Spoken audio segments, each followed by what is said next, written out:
श्रीनिवास ने की राज्यपाल हरिभाव बागड़े से शिष्टाचार भेंट। राजभवन पहुंचकर राज्यपाल हरिभाव बागड़े से मुलाकात की है वी श्रीनिवास ने। मुख्य सचिव बनने के बाद राज्यपाल से उनकी ये पहली मुलाकात थी और राज्यपाल ने मुख्य सचिव को दी श्रीनिवास को राज्यपाल ने दी शुभकामनाएं। सीएस श्रीनिवास ने इस दौरान राज्यपाल से राज्य के विकास से जुड़े विभिन्न मुद्दों पर चर्चा की। और देखिए, नागौर के मेड़ता सिटी से खबर है, स्कूल बस बोलेरो की भीषण टक्कर जयराना स्कूल की बताई जा रही है। बस और 2-3 बच्चे घायल होने की सूचना। ग्रामीणों ने बच्चों को पहुंचाया अस्पताल।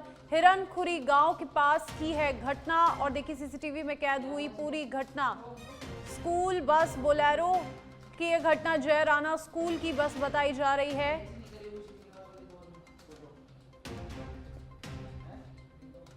और देखिए पूरी घटना सीसीटीवी में कैद हो चुकी है। ग्रामीणों ने बच्चों को पहुंचाया अस्पताल। बड़ी खबर आपको बता दें, हिरनखुरी गांव के पास की ये घटना है जहां पर स्कूल बस बोलेरो की भीषण टक्कर हुई है। सीसीटीवी फुटेज आपको दिखा रहे हैं नागौर से ये खबर, जहां पर ग्रामीणों ने बच्चों को अस्पताल पहुंचाया और स्कूली बच्चों से भरी ये बस हादसे का शिकार हुई और सीसीटीवी में पूरी घटना कैद हुई किस तरीके से ये भीषण टक्कर हुई। स्कूल बस बोलेरो की भीषण टक्कर, सीसीटीवी फुटेज में पूरी घटना कैद।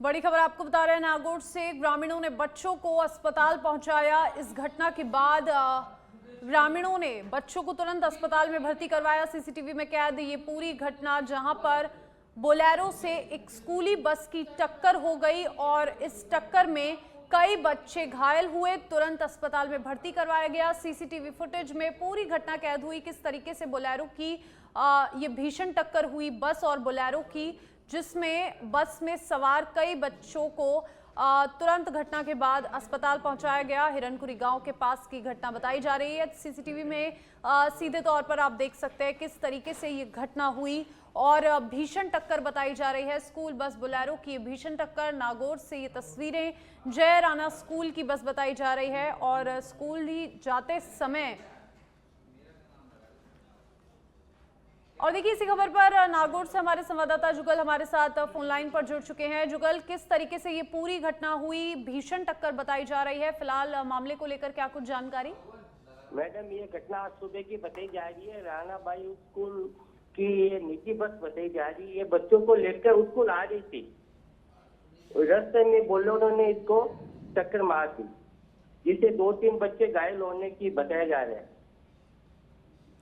जी शुक्रिया आपका जुगल तमाम जानकारी के लिए।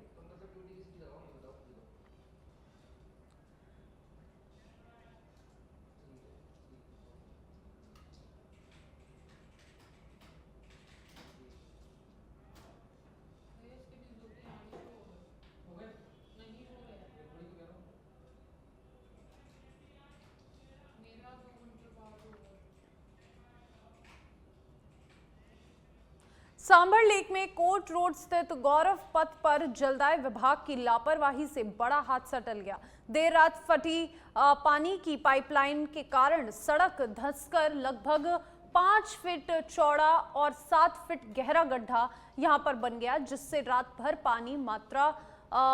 भारी मात्रा में पानी यहां पर बर्बाद होता रहा। स्थानीय लोगों के अनुसार लगभग 5 बीघा जमीन की सिंचाई, जितना पानी बाहर निकल चुका है उतना पानी जो है पूरी तरीके से खड्डे को बनाया और व्यस्त मार्ग पर बने इस गड्ढे से राहगीरों और वाहनों के लिए गंभीर खतरा पैदा हो गया। जबकि विभाग की ओर से अब तक कोई प्रभावी कार्रवाई नहीं की गई है। नाराज ग्रामीणों ने टूटे पाइपलाइन की तुरंत मरम्मत की, गड्ढे को सुरक्षित रूप से भरने की मांग की है तथा चेतावनी दी है कि समस्या का समाधान नहीं होने पर वे विरोध प्रदर्शन करेंगे।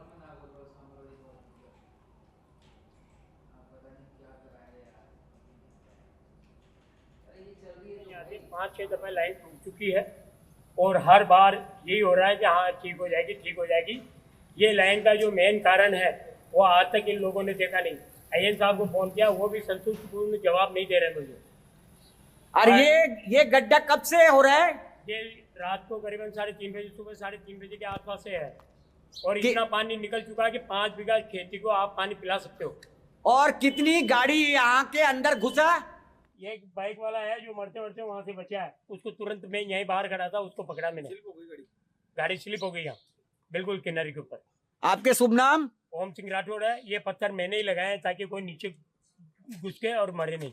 मतलब इसके नीचे भी मतलब गड्ढा बना हुआ है पूरी? इसके नीचे कम से कम मैं यहाँ तक चला जाता हूँ अंदर, इतना गड्ढा बना हुआ है। रोड इतनी मतलब रोड नीचे से इतनी थोत हो चुकी है, मतलब भारी वाहन यहाँ से निकल ही नहीं सकता भी? नहीं, 4 व्हीलर नहीं निकल सकती, वो भी निकलेगी तो।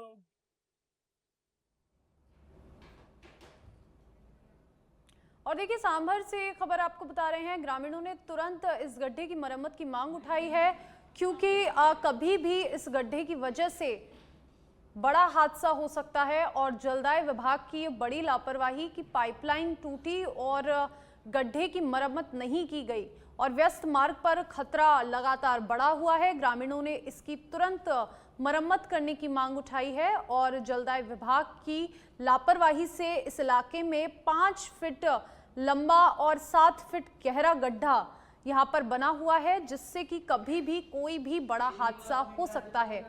और ग्रामीणों ने तुरंत इस पाइपलाइन की मरम्मत की है, लेकिन फिलहाल गड्ढे की मरम्मत करने के लिए मांग उठाई जा रही है जलदाय विभाग द्वारा।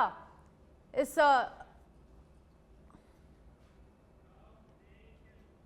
झुंझुनू से खबर है, पिलानी के NH 709 पर भीषण सड़क हादसा हुआ। I-20 और वेन्यू कार में जोरदार भिड़ंत देखी गई। हादसे में एक व्यक्ति की दर्दनाक मौत, 3 गंभीर घायल।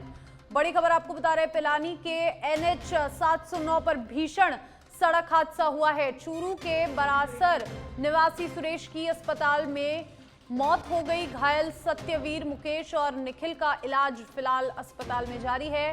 फोटो खींच रहे व्यक्ति को बचाने के चक्कर में हुआ हादसा। बड़ी खबर आपको बता रहे हैं, और इस हादसे के बाद स्थानीय लोगों की मदद से घायलों को अस्पताल पहुंचाया गया। पुलिस मौके पर पहुंची, हाईवे पर यातायात सुचारू किया गया। तस्वीरें हादसे की आपको बता रहे हैं, भीषण सड़क हादसा यहां पर हुआ है। I-20 की यहां पर भीषण टक्कर हुई। हादसे में एक व्यक्ति घायल और एक व्यक्ति की मौत और 2 घायल बताए जा रहे हैं। घायल सत्यवीर, मुकेश और निखिल का इलाज फिलहाल जारी है। और देखिए, फोटो खींच रहे व्यक्ति को बचाने के चक्कर में ये पूरी घटना हुई और किस तरीके से ये भीषण सड़क हादसा हुआ। पुलिस मौके पर पहुंची और घायलों को अस्पताल ले जाया गया। डीआरडी रमावी मंडावा के छात्रों, वाहिदपुरा स्काउट टीम और मंडावा पुलिस ने संयुक्त रूप से तेतरा पुलिया के पास गलत दिशा में चल रहे वाहन चालकों को नियमों के प्रति जागरूक किया। छात्रों ने स्लोगन लिखी तख्तियों के साथ लोगों को पुलिया के नीचे से सही दिशा में गुजरने की अपील की, जबकि एएसआई मुलायम सिंह ने यातायात नियमों, दुर्घटना बचाव और हेलमेट सीट बेल्ट के अनिवार्य उपयोग पर मार्गदर्शन दिया। प्रिंसिपल पवन कुमार के नवाचार के तहत चलाए गए इस अभियान में स्काउट सचिव जयचंद भड़िया, संजय कुमार महला और हरलाल मोगा और बाल संसद के प्रधानमंत्री भवानी यादव ने सहयोग दिया। ढेरराज ढांडनिया राजकीय विद्यालय द्वारा स्काउट के बच्चों, पढ़ने वाले बच्चों द्वारा और प्रिंसिपल महोदय द्वारा तेतरा पुलिया के पास जो रोंग साइड से वाहन जा रहे हैं उनको सचेत करने के लिए और समझाइश करने के लिए हाथों में तख्तियां लेकर और आने वाले वाहनों के चालकों को बताया गया कि रोंग साइड नहीं जाके पुलिया के नीचे से राइट साइड से गुजरे। ये यातायात को सुचारू रूप से चलाने का एक नया नवाचार है और स्कूल का अच्छा योगदान रहा। आगे भी ये बराबर रहेगा और लोगों को समझाइश की जाएगी कि अपने लेन में ही चलें और राइट साइड चलें, जिससे एक्सीडेंट कम हो और जनहानि कम हो। ढेरराज ढांडनिया राज। और जयपुर से आपको बड़ी खबर बता दें, मुख्य सचिव वी श्रीनिवास ने की राज्यपाल हरिभाव बागड़े से शिष्टाचार भेंट। राजभवन पहुंचकर राज्यपाल हरिभाव बागड़े से की मुलाकात। मुख्य सचिव बनने के बाद श्रीनिवास की राज्यपाल से ये पहली मुलाकात है और राज्यपाल ने मुख्य सचिव को दी शुभकामनाएं। सीएस वी श्रीनिवास ने इस दौरान राज्यपाल से राज्य के विकास से जुड़े विभिन्न मुद्दों पर संवाद किया। बड़ी खबर जयपुर से, राजभवन से ये बड़ी खबर आपको बता दें। मुख्य सचिव को राज्यपाल ने शुभकामनाएं दी और सीएस श्रीनिवास ने इस दौरान राज्यपाल से राज्य के विकास से जुड़े विभिन्न मुद्दों पर चर्चा की। मुख्य सचिव वी श्रीनिवास ने राज्यपाल हरिभाऊ बागड़े से राजभवन में मुलाकात की। ये तस्वीरें आपको बता रहे हैं जयपुर से, ये तस्वीरें जहां पर राज्यपाल ने, और देखिए इसी खबर पर हमारे पॉलिटिकल एडिटर लाल सिंह फौजदार हमारे साथ फोन लाइन पे जुड़ गए हैं। लाल सिंह, मुख्य सचिव की सीएस बनने के बाद वी श्रीनिवास की पहली राज्यपाल से मुलाकात है, क्या कुछ जानकारी? जी बिल्कुल, जैसे ही पदभार ग्रहण किया है, पदभार ग्रहण करने के बाद लगातार सीएम से मुलाकात हुई थी और ये उनकी मुख्य सचिव का पदभार ग्रहण करने के बाद वी श्रीनिवासन की राज्यपाल हरिभाऊ बागड़े से पहली मुलाकात है। इस दौरान राज्यपाल ने उनको शुभकामनाएं दी है, उनके पद के लिए और अच्छे भविष्य की कामना की है, क्योंकि एक सबसे बड़ा पद है, प्रशासनिक मुखिया का पद है वो, तो उस लिहाज से एक बड़ी प्रशासनिक मशीन की जितने भी कार्यों को जमीन धरातल बताती है उनकी मॉनिटरिंग सचिव करते हैं, तो ऐसे में बड़ी जिम्मेदारी मिलती है। तो तभी शिष्टाचार मुलाकात का भी एक चलन रहता है, क्योंकि चाहे सीएम से मुलाकात की बात हो या राज्यपाल से मुलाकात की बात हो, तो शिष्टाचार मुलाकात भी है। लेकिन क्योंकि जब इस लेवल पर मुलाकात होती है तो राज्य के भविष्य को लेकर, राज्य की योजनाओं को लेकर तमाम विषयों पर चर्चा भी होती है। जी शुक्रिया आपका लाल सिंह तमाम जानकारी के लिए। लाठी ग्राम पंचायत क्षेत्र में पल्स पोलियो अभियान 2025 के तहत घर घर जाकर छोटे बच्चों को पोलियो की दवा पिलाई गई। 2 बूंद जिंदगी के लिए संदेश को जन जन तक पहुंचाने के उद्देश्य से स्वास्थ्य विभाग की टीम अभियान को पूरी जिम्मेदारी से चला रही है। आपको बता दें, अभियान के तहत भाजपा नेता सुंदरलाल दर्जी ने भी अपना महत्वपूर्ण योगदान देते हुए एक छोटे बच्चे को अपने हाथों से पल्स पोलियो की दवा पिलाई और ग्रामीणों से अधिक बच्चों को पोलियो की दवा पिलाने की अपील की गई है। और इस दौरान लाठी चिकित्सा विभाग की टीम नंबर 1 द्वारा घर घर जाकर बच्चों को दवा पिलाने का कार्य किया जा रहा है।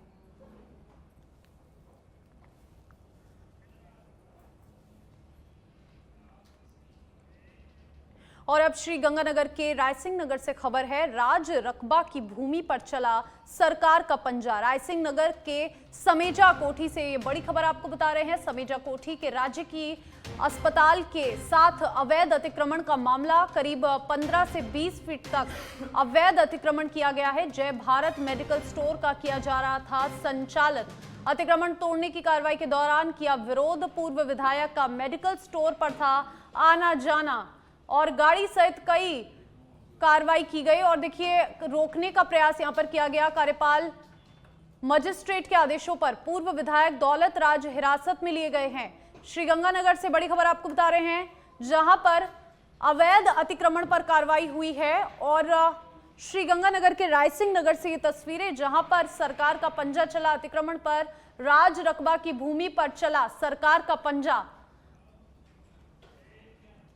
और टोंक जिले में रबी सीजन के दौरान यूरिया संकट की बढ़ती शिकायतों के बीच किसान खाद के लिए भटक रहे हैं, जबकि कृषि विभाग का दावा है कि जिले में यूरिया की कोई कमी नहीं है। रबी बुवाई 2025-26 के लिए निर्धारित 4.17 लाख हेक्टेयर में से 2.82 लाख हेक्टेयर में सरसों की बुवाई हो चुकी है और किसानों को 48 से 50 हजार टन यूरिया की आवश्यकता है, लेकिन अब तक केवल 25 हजार टन की उपलब्धि हो पाई है। और देखिए, कालाबाजी की आशंकाओं पर विभाग का कहना है कि प्रतिदिन 7 से 8 ट्रक नियमित सप्लाई में हैं और 20 निरीक्षक IFMS सिस्टम के माध्यम से निगरानी कर रहे हैं। और निवाई में 325 टन स्टॉक होने का दावा किया जा रहा है, लेकिन जमीनी हालत इससे विपरीत है। और इस पूरे मुद्दे पर हमारे संवाददाता करजोड़ गुजर ने संयुक्त निदेशक कृषि विभाग वीरेंद्र सोलंकी से विशेष बातचीत की है। शुरू हो गया है, किसान लगातार यूरिया की किल्लत से जूझ रहे हैं। वहीं दूसरी ओर बात करें तो कृषि विभाग लगातार मॉनिटरिंग कर रहा है, किसानों को खाद पहुंचाने को लेकर प्रयास कर रहा है। हमारे साथ कृषि विभाग के वीरेंद्र सिंह सोलंकी जी मौजूद है, उनसे जोड़ते हैं। देखिए सर, किस तरीके का पूरा मॉनिटरिंग चल रहा है, कितना खाद अब आ चुका है, क्या स्थिति है जिले में? देखो, अक्टूबर से और मार्च तक का जो समय है, इसमें जो भी खाद आता है उसको रबी में हम शामिल करते हैं।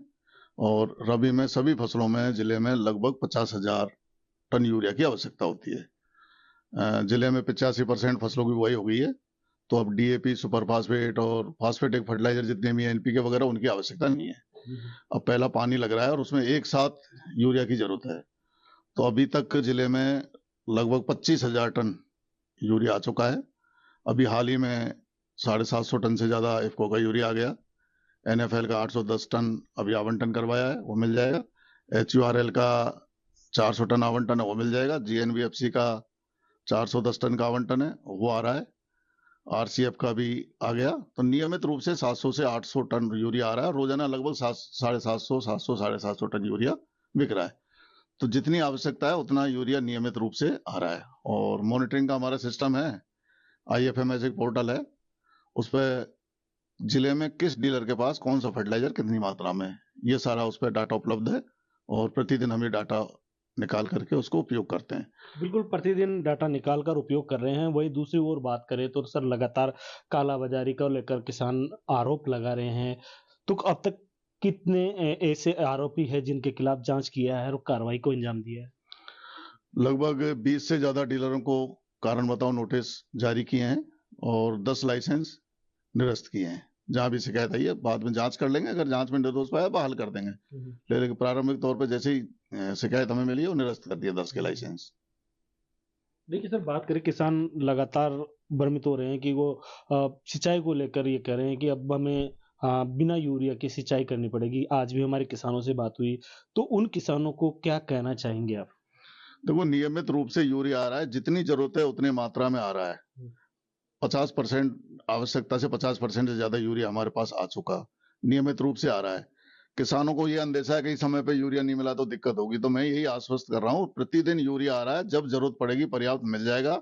अग्रिम भंडारण नहीं करें। समस्या यही आ रही है, जिस किसान को आज से 15 दिन या 20 दिन बाद की भी जरूरत है, वो भी एडवांस में भंडारण कर रहा है, इसलिए दिक्कत आ रही है। और कालाबाजारी का जहां तक सवाल है, ज्यादातर यूरिया मेरे स्टाफ की और पुलिस की प्रेजेंस में वितरण किया जा रहा है। कहीं भी कोई कुछ मात्रा में बच गया और कालाबाजारी होगी, जहां भी कोई शिकायत, जिस प्रकार की भी कोई शिकायत किसी भी डीलर के खिलाफ अगर आएगी तो उस पर निश्चित रूप से कार्रवाई करेंगे। पूरा स्टाफ लगा हुआ है, पुलिस प्रशासन का पूरा सहयोग है। आने से पहले अब हमने मॉनिटरिंग चालू कर दी है। दुकान पे आने से पहले हमें पता लग जाना चाहिए कहाँ यूरिया आ रहा है, और वितरण होना शुरू, प्रारंभ होने से पहले हमारा स्टाफ वहां पहुंच रहा है। बिल्कुल, ये थे हमारे साथ वीरेंद्र सिंह सोलंकी, संयुक्त निदेशक कृषि विभाग, जिन्होंने का कहना है कि अगर ऐसी कोई भी कालाबाजारी से संबंधित अगर जांच में आएगी तो कड़ी कार्रवाई की जाएगी। वहीं किसान भी चिंता न करें, भरपूर मात्रा में यूरिया है। कजोड़ गुजर, ससवेदड़क टोंक। चाकसू कस्बे में एक निजी गार्डन में आयोजित कार्यक्रम में भाजपा कार्यकर्ताओं, समर्थकों और ग्रामीणों ने क्षेत्रीय विधायक रामावतार बैरवा का भव्य स्वागत किया। हाल ही में चाकसू विधायक यहां पर पहुंचे और विधानसभा क्षेत्र में 20 नई ग्राम पंचायतों के गठन की घोषणा से क्षेत्रवासियों में उत्साह का माहौल है। स्वागत के दौरान पंचायत वासियों ने विधायक को 51 किलो की फूल माला पहनाई और अलगोजा की धुन पर गर्मजोशी से अभिवादन किया।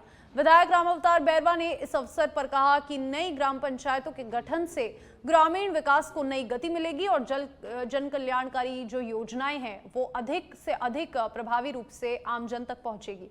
और देखिए, उन्होंने आश्वासन भी दिया कि सरकार क्षेत्र के सर्वांगीण विकास को लेकर निरंतर प्रयासरत है। और कार्यक्रम में वरिष्ठ भाजपा नेता और पूर्व कृषि मंडी अध्यक्ष कैलाश शर्मा समेत कई जनप्रतिनिधि उपस्थित भी रहे।